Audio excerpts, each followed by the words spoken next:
Good morning बच्चों।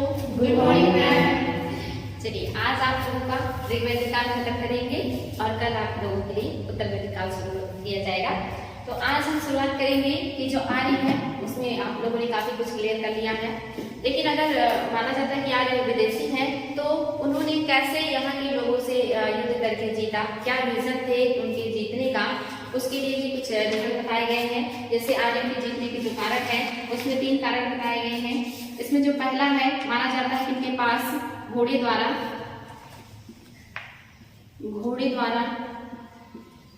चलित या चालित रथ थे। इनके पास घोड़े द्वारा चलाए जाने वाले रथ थे। एक रीजन ये भी माना जाता है कि जो आर्य हैं वो जीते थे। दूसरा जो रीजन है, उनके पास अच्छे किस्म के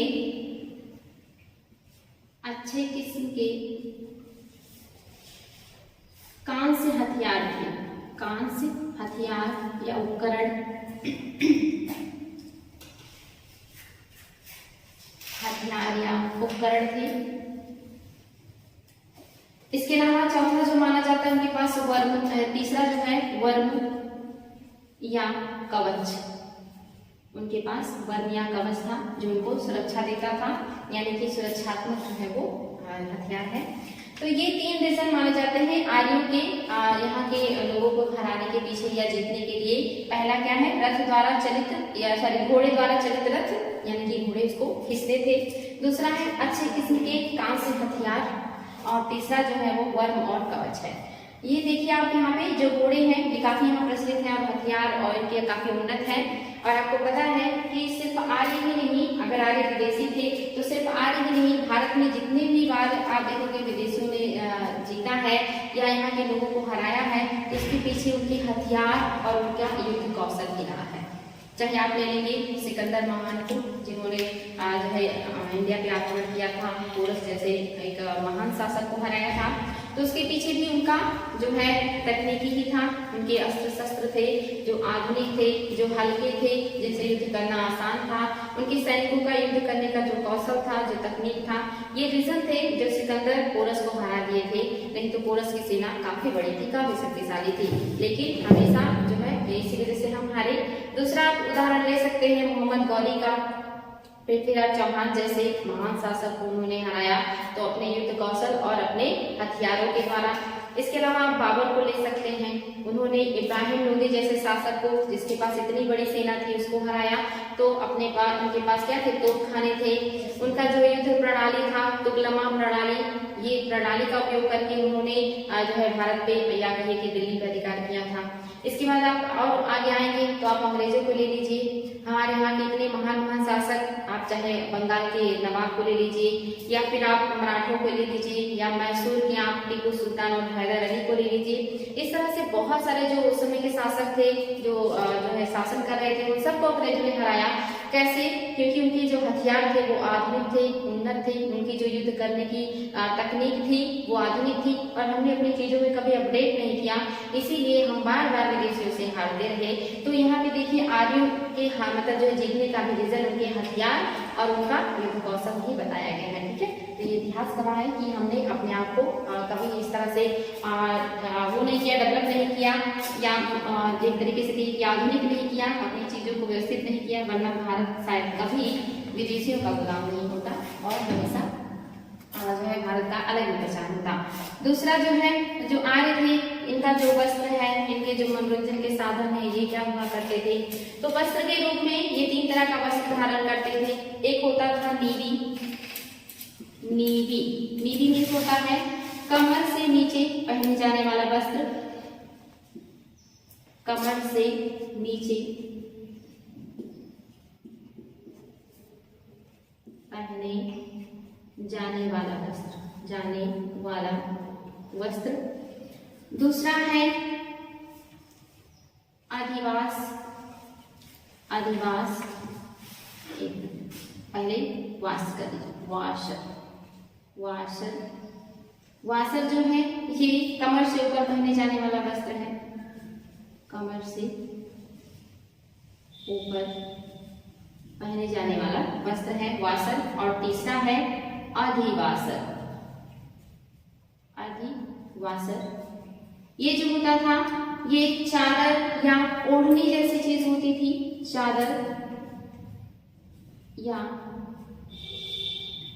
ओढ़नी जैसी चीजें होती थी जो ये इन वस्त्रों के ऊपर से लिया करते थे, यानी कि कमर से जो नीचे पहनी जाती थी उसे नेवी कहा जाता था, कमर से ऊपर जो पहने जाते थे वस्त्र उसे वासर कहा जाता था, और अधिवासर इन दोनों के ऊपर से चादर या दुपट्टे के रूप में या कहिए कि ओढ़नी के रूप में या शॉल के रूप में जो वस्त्र धारण करते थे उसको अधिवासर कहा जाता था।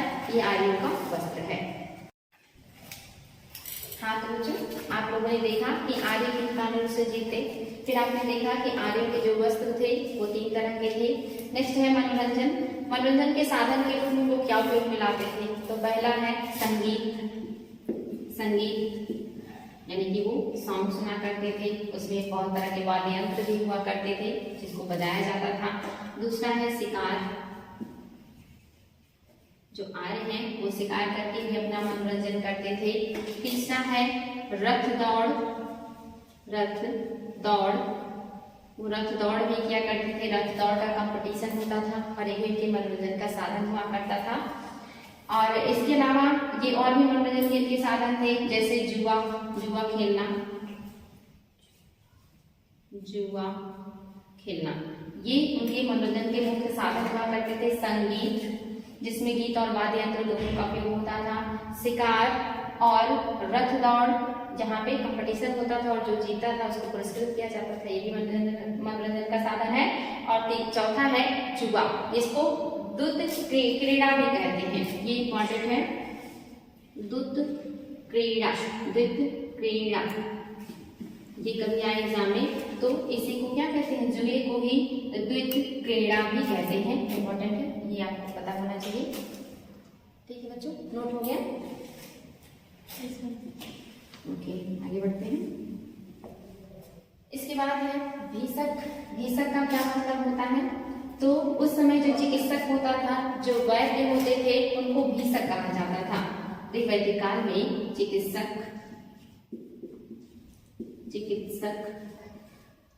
या वैद्य को भीषक कहा जाता था। और भीषक अश्विन देवता को भी कहा जाता था। अश्विन, जिनको नासत्य कहा जाता है, नासत्य, जिनका उल्लेख बोगासकोई में मिलता है, ये नासत्य का एक नाम अश्विन भी है और इनको भीषक यानी कि वैद्य कहा जाता था या दवा करने वाला देवता माना जाता है। तो भीषक मीन्स क्या हो गया? चिकित्सक या वैद्य, और देवता अगर उसमें लेंगे तो अश्विन या नासत्य देवता को भीषक और चिकित्सक का जो है दर्जा दिया गया था। इसके अलावा एक पॉइंट और है कि इस जो है ऋग्वैदिक काल में 2 ऐसे तीर्थंकर हैं जिनका उल्लेख मिलता है और एग्जाम में कई बार क्वेश्चन आया है कि वो कौन से तीर्थंकर हैं जैन धर्म के जिनका उल्लेख ऋग्वेद में मिलता है। वेरी वेरी इंपॉर्टेंट है। तो पहले जो संस्थापक हैं ऋषभदेव, इनका मिलता है, ऋषभदेव, इनका उल्लेख है। और दूसरे जो है वो है अरिष्टनेमि, अरिष्टनेमि, ये 2 जो है तीर्थंकर हैं जिनका उल्लेख ऋग्वेद में मिलता है। वेरी वेरी इंपॉर्टेंट, ये बहुत बार एग्जाम में आया, इसको जरूर हाईलाइट कीजिएगा आप लोग। यहाँ तक हो गया? चलिए बच्चों आगे बढ़ते हैं।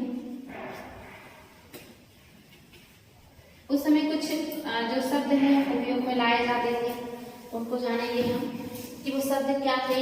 जैसे आपको मैंने बताया था कि जो गाय है इस काल में सबसे महत्वपूर्ण पशु मानी जाती है, जिसके पास जितना ज्यादा गाय उतना ज्यादा सम्मानित और अमीर व्यक्ति माना जाता था।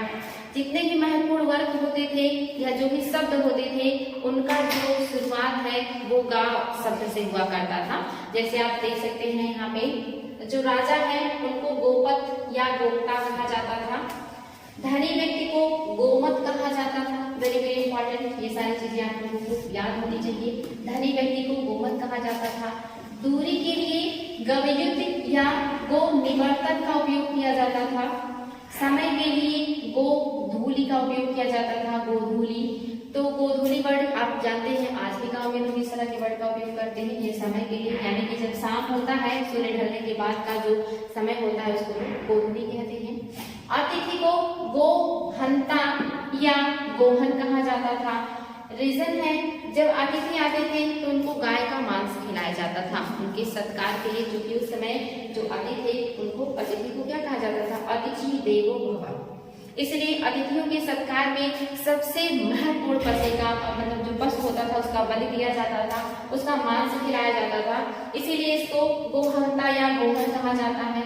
युद्ध के लिए ये वर्ड्स उपयोग में आते थे जो बहुत इंपॉर्टेंट है, एग्जाम में बहुत बार आया है। गविष्ठ, गेश और गम्य, ये तीनों वर्ड युद्ध के लिए उपयोग में किए गए हैं। पुत्री को दुहिता कहा जाता था, क्योंकि जो लड़कियां होती थी यही गाय का दूध निकाला करती थी, इसीलिए इनको दुहिता वर्ड इनके लिए उपयोग किया गया है और ये बहुत ही इंपॉर्टेंट है। गाय को अभन्या कहा जाता था, यानी कि ना मारने योग्य, ना मारने योग्य या ना वध करने योग्य। वेरी वेरी इंपॉर्टेंट, अभन्या। बढ़ई को तक्षण कहा जाता था, उस समय बढ़ई का काम होता था। जुलाहा को वाय कहा जाता था, यानी कि जुलाहे भी उस समय होते थे, जो उस समय का काम था उसमें बढ़ई और जुलाहे भी है। नाई भी होता था जिसे वापति कहा जाता था। हलवाहा होता था जिसे किवास कहा जाता था। और अनाज के कोठार को स्थवी कहा जाता था। स्थवी, अनाज के कोठार को स्थवी कहा जाता था। उर्वरा, यानी कि जो खेत या जो जमीन उपजाऊ होता था उसके लिए उर्वरा शब्द का उपयोग किया गया है, उपजाऊ खेत के लिए। सीर जो है जुते हुए खेत के लिए उपयोग में आता था। सीर वर्ड का मतलब है जुता हुआ खेत। खिल्ली का मतलब होता है जो पशु चारण योग्य भूमि होती थी, जहाँ पे लोग पशुओं को चराया करते थे, चारागाहों को खिल्ली कहा जाता था। कुल्या जो है वो नहर के लिए उपयोग किया गया था, उस समय नहरों को कुल्या कहा जाता था। लांगल, वेरी वेरी इंपॉर्टेंट, ये सारे वर्ड हैं। लांगल हल के लिए उपयोग किया जाता था, उस समय हल को लांगल कहा जाता था। करीस मीन्स गोबर का खाद होता है, वहां पे गोबर की खाद को करीस कहा जाता था। सीता मतलब हल से बनी हुई नालियां, आपको पता है ऐसी कहानियां भी प्रचलित हैं कि जो सीता का जन्म है वो राजा दशरथ के जो है खेत में हल चलाने के दरमियान हुआ था। शायद उसी वर्ड से प्रेरित होकर के ये सीता मतलब जो है सीता रखा गया है, हल से बनी हुई नालियां। अवल मीन्स कुआं होता था, वैदिक काल में कुआं को अवल कहा जाता था और बादल को पर्जन्य कहा जाता था। वेरी वेरी इंपॉर्टेंट बच्चों, सारे वर्ड्स को बार बार रिवाइज कीजिएगा ताकि ये सारी चीजें आप लोगों को याद हो जाए। ये ग्रुप में भी आता है और इंडिविजुअल भी क्वेश्चन पूछे जाते हैं, ठीक है। अंतरिक्ष के देवता, ये आ जाएंगे देवता। उस समय के जो ऋग्वैदिक काल में है, देवताओं को 3 भागों में बांटा गया है या 3 कैटेगरी में उनको रखा गया है। अंतरिक्ष का देवता, आकाश का देवता और पृथ्वी का देवता। इसके अलावा उस समय कुछ देवियां भी हैं जिनका उल्लेख मिलता है, जैसे देवियों में कौन कौन है? देवियों में है उषा, अदिति, आरण्य,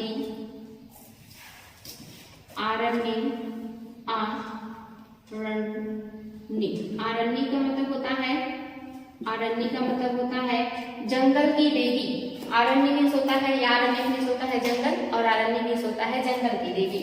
उषा, अदिति और आरण्य, और इसके अलावा पृथ्वी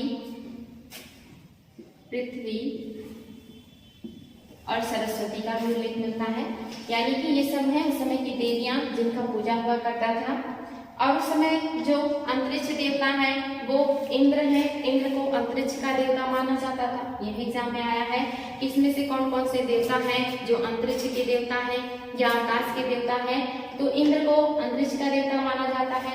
मारुत जो वायु जिनकी वजह से चलता है, और इंद्र को वर्षा का देवता भी कहा जाता है और कीड़े तोड़ने वाला कहा जाता है। मारुत वायु के देवता थे।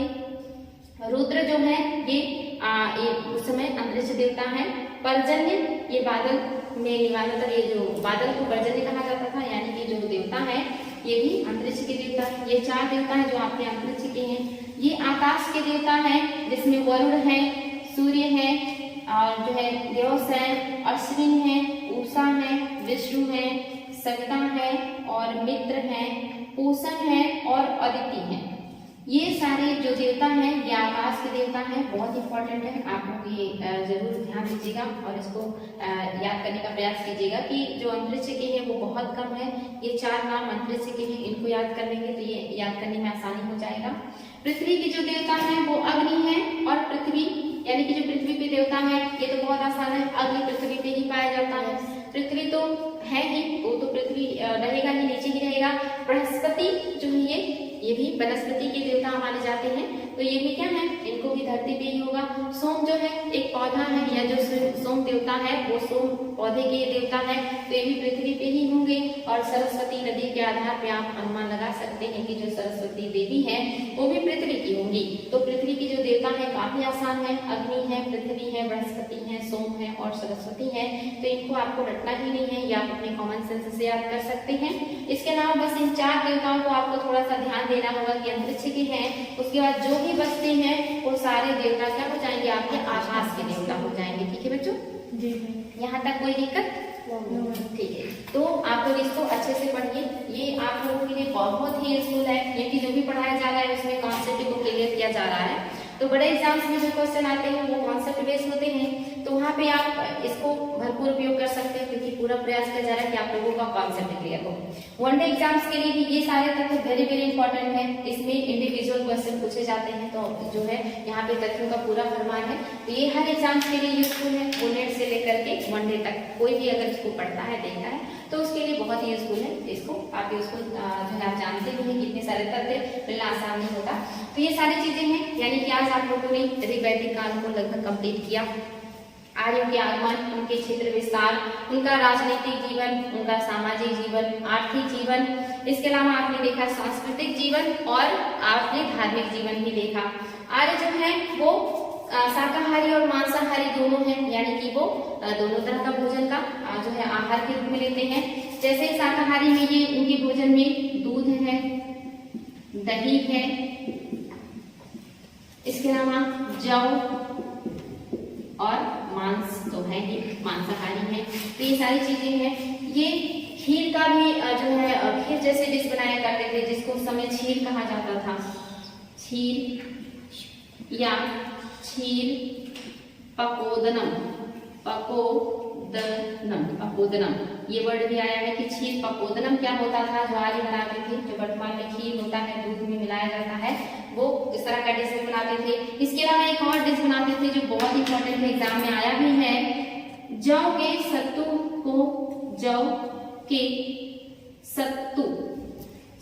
को दही में मिलाकर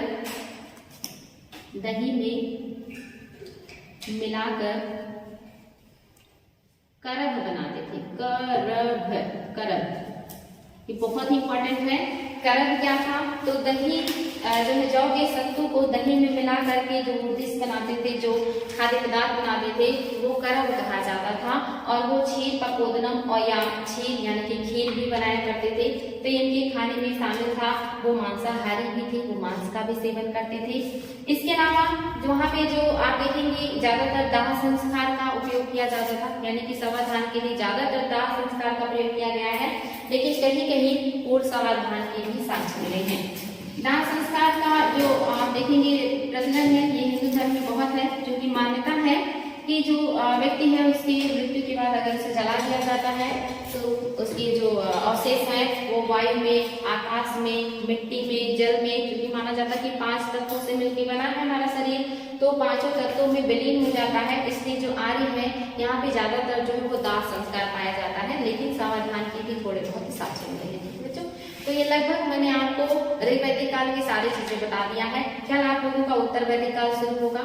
यहाँ तक बच्चों को कोई भी दिक्कत होगी तो कमेंट बॉक्स में, जो बच्चे यहाँ नहीं है जो हमें देखते हैं वीडियो में, वो बेझिझक जो भी समझ में ना आए, कोई भी क्वेश्चन हो, आप लोग कमेंट बॉक्स में क्वेश्चन को पूछिए। हम आपको पूरा प्रयास करेंगे कि उसका जवाब दे सके। कोई दिक्कत नहीं बच्चों, आसानी से आपको सारी चीजें सॉल्व कर दी जाएंगी। और बहुत अच्छे से पढ़ाई कीजिए, बिल्कुल सीरियसली जो भी चीजें मिलती हैं उसको नोट कीजिए, बार बार रिवाइज कीजिए। कोई भी एग्जाम की तैयारी कर रहे होंगे तो आपके लिए बहुत ही बेनिफिशियल होगा। ओके, थैंक यू बेटी। एक तरफ तो वो गाय की पूजा भी करते थे और दूसरी तरफ जब कोई आ जाता था तो उसको उसका मांस खिलाते थे, ये कैसे करते थे? हाँ, थोड़ा सा अतिशयोक्तिपूर्ण आपको लगता होगा बच्चे, लेकिन आपको पता है जो अतिथि है उसको क्या कहा जाता था पहले? अतिथि देवो भव, यानी कि जो अतिथि है वो आपके लिए ईश्वर के समान है, भगवान के समान है। तो ईश्वर और गाय को उसमें अधन्या या माता के समान माना जाता था, इसलिए तो गाय को धन संपत्ति माना जाता था, उसको प्रतिष्ठा का स्वरूप माना जाता था, उसको सबसे ज्यादा सम्मान दिया जाता था। लेकिन चूंकि उनको ईश्वर के समान माना जाता था तो मतलब उनके स्वागत में जो है उनको गाय का मांस खिलाया जाता था। ऐसी वहाँ की मान्यता थी कि आप हमारे लिए ईश्वर के समान है, तो हम आपको सबसे जो हमारे लिए कीमती चीज है, जो हमारे लिए सबसे ज्यादा वैल्यूएबल है, जिसका हम सबसे ज्यादा सम्मान करते हैं, हम उसका मांस आपको जो है खिला रहे हैं। क्योंकि जो अतिथि आते हैं तो हम उन्हें अच्छे से अच्छा डिश या अच्छी से अच्छी सुविधाएं देने का प्रयास करते हैं। तो आज लोग ये प्रयास करते थे कि जो सबसे बेहतरीन चीज है वो हम अपने अतिथियों को देंगे, ठीक है। तो ऐसी मान्यता थी, इसलिए गाय का मांस वो दिया करते थे खाने के लिए। और तब तो कहा जाता है कि हिंदू धर्म में गाय का मांस खाना या गाय को मारना ये सब बुरा माना जाता है। तो अगर हम पढ़ें तो हमें पता चलता है ये थ्योरी वैदिक काल से ही चला आ रहा है। हाँ बिल्कुल, देखिए आज भी वर्तमान में क्या है कि गाय की हत्या करना गलत माना जाता है, लेकिन वहाँ पे भी लोग गाय की हत्या नहीं करते थे। आप देख ही रहे हैं कि गाय अघन्य से ना मारने योग्य, यानी कि जिसको नहीं मारना है, और वहाँ पे गाय की हत्या नहीं की जाती थी। लेकिन ये विशेष अवसर पे खास करके जब आते थे अतिथि, तब इनकी जो है हत्या की जाती थी या इनके मांस को लोगों को बना करके खिलाया जाता था। अन्यथा गाय को अघन्य जैसे वर्ड से संबोधित किया गया है कि नहीं मारा जाएगा उसको, ठीक है। और कोई क्वेश्चन? ठीक है बच्चों, थैंक यू।